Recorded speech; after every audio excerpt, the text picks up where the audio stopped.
Vous écoutez Radio Lomé, il est 12h30.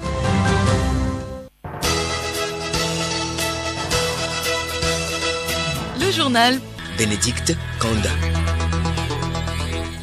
Madame, Monsieur, bonjour.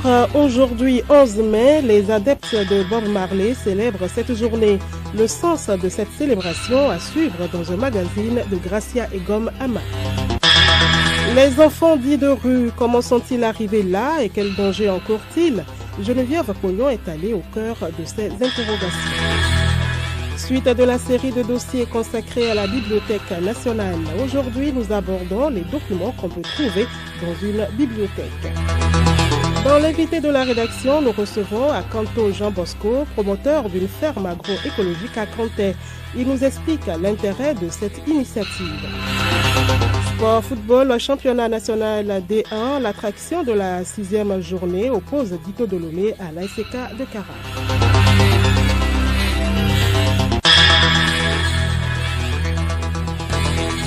radiolomé.tg. C'était là les titres. Madame, Monsieur, bienvenue dans ce journal. D'abord, ce communiqué du gouvernement qui vient de nous parvenir. Dans la nuit du mardi 10 au mercredi 11 mai 2022, aux environs de 3 heures, un poste avancé du dispositif de l'opération Kundjouaré, situé dans la localité de Pekmakandi, préfecture de Kwengal, a fait l'objet d'une violente attaque terroriste menée par un groupe d'individus lourdement armés non encore identifiés. Cette attaque a fait malheureusement 8 morts et 13 blessés du côté des forces de défense et de sécurité. Le gouvernement condamne fermement cette attaque lâche et barbare et appelle la population des localités concernées à une vigilance accrue et à ne pas céder à la panique. Par ailleurs, il rassure l'ensemble de la population de la détermination des forces de défense et de sécurité à protéger notre pays et à rechercher et mettre hors d'état de nuire ces groupes armés terroristes. Le gouvernement présente ses sincères condoléances aux familles des victimes et souhaite un prompt rétablissement aux blessés. Il invite en outre la population à collaborer étroitement avec les forces de défense et de sécurité pour préserver la paix, la sécurité et l'intégrité de notre territoire.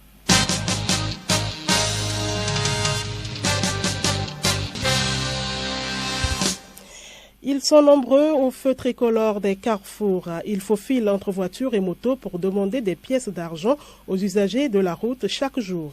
À quoi s'exposent ces enfants qualifiés à tort ou à raison de rue? La réponse dans ce reportage de Geneviève Pognon. Souvent sales, habits déchirés, cheveux éparpillés sur la tête, on les voit déranger les usagers de la route à chaque coin de rue. Ces enfants demandent des pièces d'argent avec insistance pour diverses raisons. Je suis dans la rue pour demander de l'argent. Je suis dans la rue, je vais chercher de l'argent pour acheter mes machines. Je me couche dans la rue, self clash là-bas.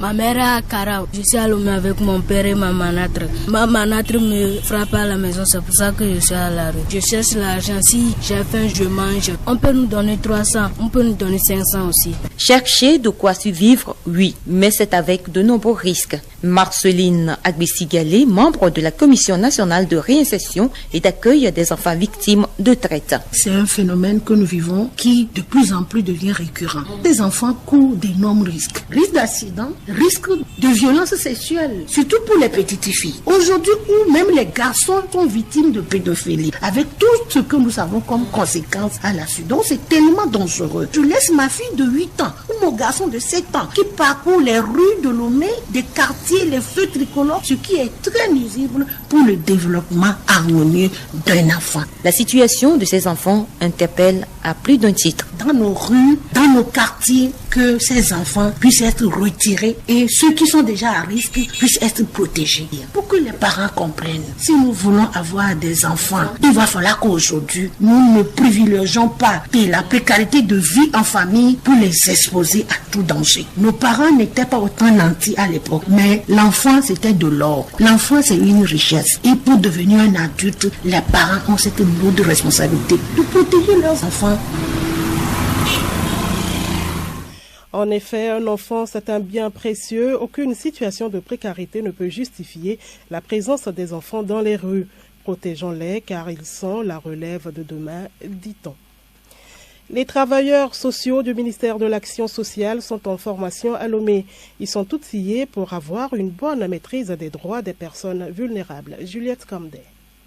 Ils sont 25 travailleurs sociaux venus de toutes les régions du Togo à cette formation à Lomé. En quoi consiste la mission d'un travailleur social? Ouela Mélanie et Koudjalou Georges, tous deux chefs division genre et promotion de la femme direction régionale, respectivement Kara et Savane. Le rôle même d'un travailleur social, c'est de pouvoir aider les personnes qui sont confrontées aux difficultés sociales, notamment les violences, problèmes d'autonomisation, la pauvreté, etc. Nous avons reçu cette dame le 19 avril passé. Le monsieur l'a fouetté avec les câbles de nos chargeurs et voilà le résultat. C'est des images qui font peur. À écouter le monsieur, la femme n'apporte rien à la famille. Il s'agit d'apporter à ces travailleurs sociaux davantage de connaissances sur les droits humains et précisément sur les droits de la femme handicapée en vue d'une meilleure promotion du développement inclusif. Kodjo Siva Agbono, directeur général de l'Action sociale. Les travailleurs sociaux, ce sont les cas du ministère qui sont dans la communauté, qui sont plus proches de la population et qui s'occupent des personnes vulnérables. Cette formation va aider les travailleurs sociaux à briser, se débarrasser des barrières pour pouvoir faire en sorte que nous ayons ce que nous appelons un monde inclusif. Le ministère de la promotion de la femme est appuyé sur cette thématique par l'ONG CBM. Les modules de formation portent essentiellement sur le handicap, le développement inclusif pour personnes handicapées et la liberté sans barrière. Merci à vous, Juliette Kamdé. Nous sommes au 11 mai. De par le monde entier, les adeptes ou amoureux de Bob Marley célèbrent cette journée en son hommage. Aujourd'hui, c'est le 42e anniversaire de sa disparition. Toutes celles et ceux qui portent des dreadlocks, communément appelés Rasta, et qui fument du chanvre indien comme lui, ne sont pas tous des Rastas. Le Rasta est un adepte du Rastafari. Qu'est-ce que le mouvement Rastafari? Élément de réponse dans ce magazine de Gracia Egomama. Le mouvement Rastafari est présent dans tous les pays du monde. Il compte plus d'1 million d'adeptes. Les plus visibles sont ses chanteurs reggae, artistes, peintres, sculpteurs. Ils arborent avec fierté les couleurs rouge, jaune et vert, symboles du mouvement. Pour Togui Rastodo, un des leaders du mouvement à côté de Copenhague, le Rastafari est une culture. Dans le mouvement Rastafari, il y a un peu de tout. On ne parle pas de religion, mais on parle de foi. Un mouvement socioculturel et spirituel qui prône l'amour inconditionnel. Rick Ajanechandik, alias Togui Gakokwe. Quand tu as l'amour en soi, tu dois vibrer positif. Parce que quand on est relié à l'amour, l'émotion qui est en nous change. Quand tu as encore ces émotions négatives, tu t'es de domination et tu dis que tu es connecté à l'énergie. Pour nous, Dieu est amour. Le Rastafari lutte pour que le noir renaisse de nouveau afin qu'il se libère de l'ordre mondial qui l'opprime et qui fait de lui un perpétuel pauvre. Tels sont entre autres messages des chansons de Bob Marley.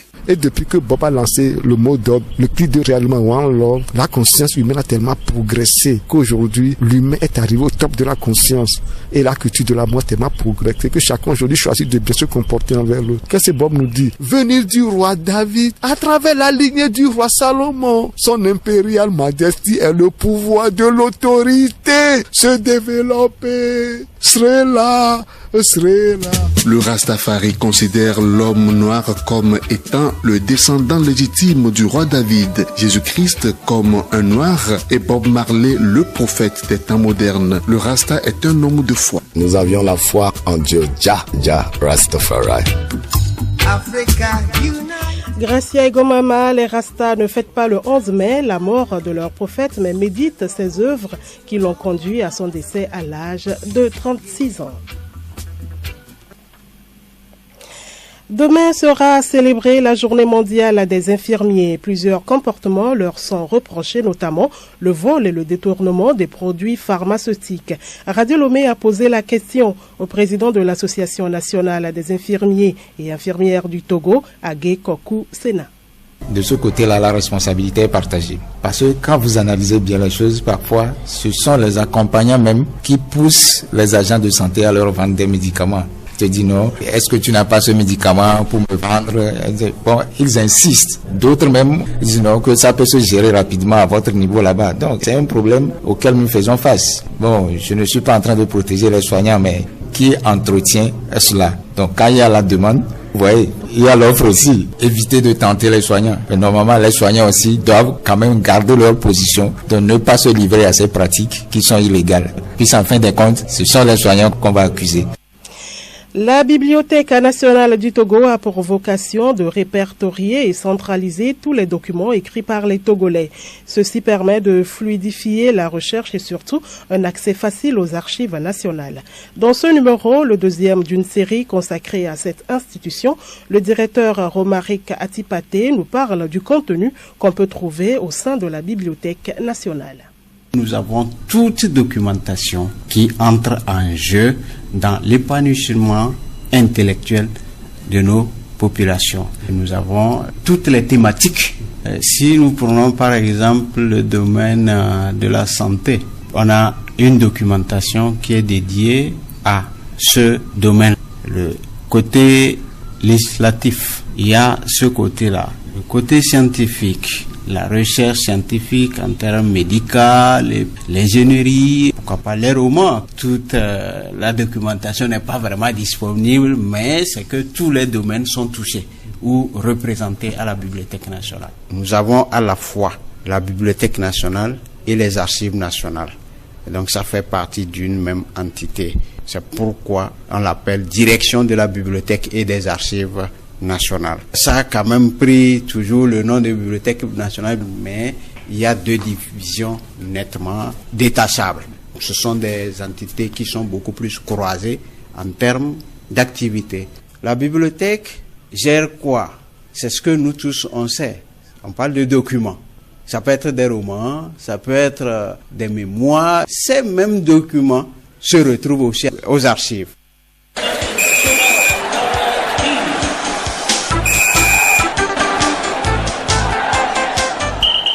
L'actualité sportive, la phase retour des playoffs du championnat national de première division démarre ce mercredi. Pour la 6e journée prévue pour cet après-midi, 3 affiches sont au programme. Sibyl Lawson. Dominés 0 but contre 2 lors du match aller, les conducteurs de la COSA SCK de Kara reçoivent dans leur antre au municipal de Kara les robots rouges d'Ito de Lomé. Un match aux allures de revanche pour ASCK ou alors de confirmation pour Dito. Au grand stade de Palimé, les showboys de la localité Gomido Fébrile déroulent le tapis devant les cornes de l'AS Pina de Pagouda. Puis au municipal de Lomé, les dockers de l'Est Goport de Lomé, qui se cherchent encore, auront fort à faire face aux leaders, les Kondona de la COSA, Asco de Kara. Tous les matchs démarrent à 15h. Éliminatoire Cannes 2023, initialement prévu pour se tenir à l'Estadio municipal Adérito Sénat de Mindelo au Cap-Vert, la rencontre de la deuxième journée entre le Cap-Vert et le Togo sera finalement disputée au grand stade de Marrakech au Maroc. Ainsi en a décidé la Confédération africaine de football après sa dernière inspection de ce stade. L'enceinte n'a pas été homologuée. Requins bleus et éperviers s'affronteront donc le 7 juin prochain à partir de 16h GMT au grand stade de Marrakech, quelques jours après la première explication des poulains de Paulo Duarte au stade de Kégué avec les Swatini. Et concernant toujours les éliminatoires de la CAN 2023, le sélectionneur des Lions indomptables, Rigobert Song, a rendu public une liste de 25 joueurs locaux en vue d'un stage du 23 au 27 mai prochain. Les Lions indomptables du Cameroun sont aussi qualifiés pour la phase finale de la Coupe du Monde Qatar 2022. Et puis, la finale de la Ligue africaine des champions 2022 se jouera le 30 mai prochain au Maroc. L'information a été confirmée par un responsable de la CAF. Merci à vous, Sibyl Lawson. Les résultats du tirage numéro 44/2022 de l'autosport. Il s'agit des numéros suivants: 5, 8, 15, 20, 30, 32, 35, 36, 40 et 42, soit 10 matchs nuls. Et puis l'invité du jour, Juliette Kandé, reçoit Akanto Jean Bosco, promoteur d'une ferme agroécologique à Kanté, la ferme Agbasio.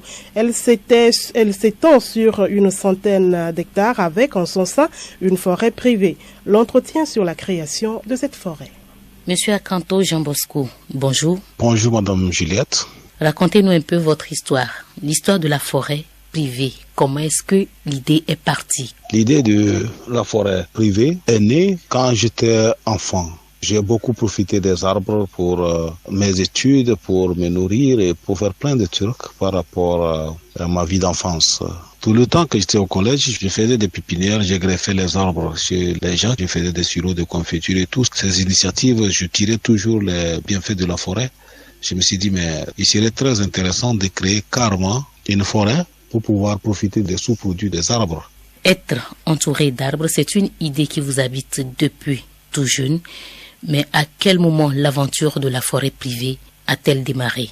Nous l'avons commencé depuis 2011, mais avec les feux de bourse, c'était pas facile. Et aujourd'hui, on se réjouit parce que on est en train de voir le résultat du travail qu'on a fait longtemps.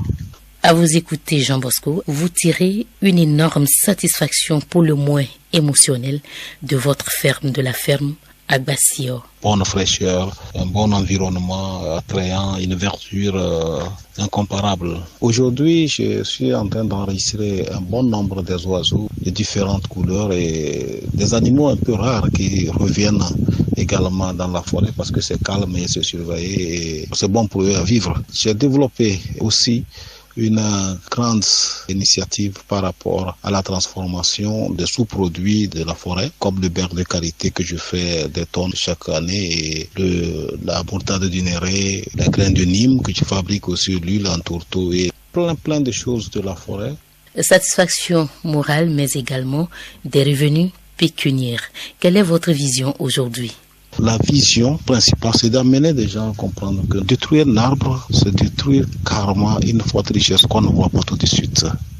Jean Bosco Akanto, merci. Merci. Merci à vous, Juliette Camdet. L'information insolite pour terminer. En France, une caissière d'un supermarché est accusée d'avoir, sur un an, laissé passer certains clients à qui elle devait de l'argent sans leur facturer toutes leurs courses. Résultat, un trou de plus de 24 000 € dans les caisses du magasin. Interpellée en fin de semaine dernière, la caissière a reconnu les faits. Elle devrait comparaître avec 3 de ses proches devant la justice en novembre.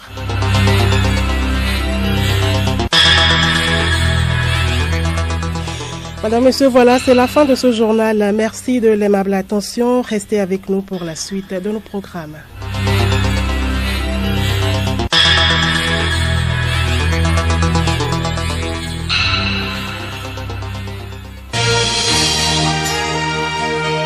Radio Lomé, boîte postale 434, email radiolomé@radiolomé.tg. radiolomé.tg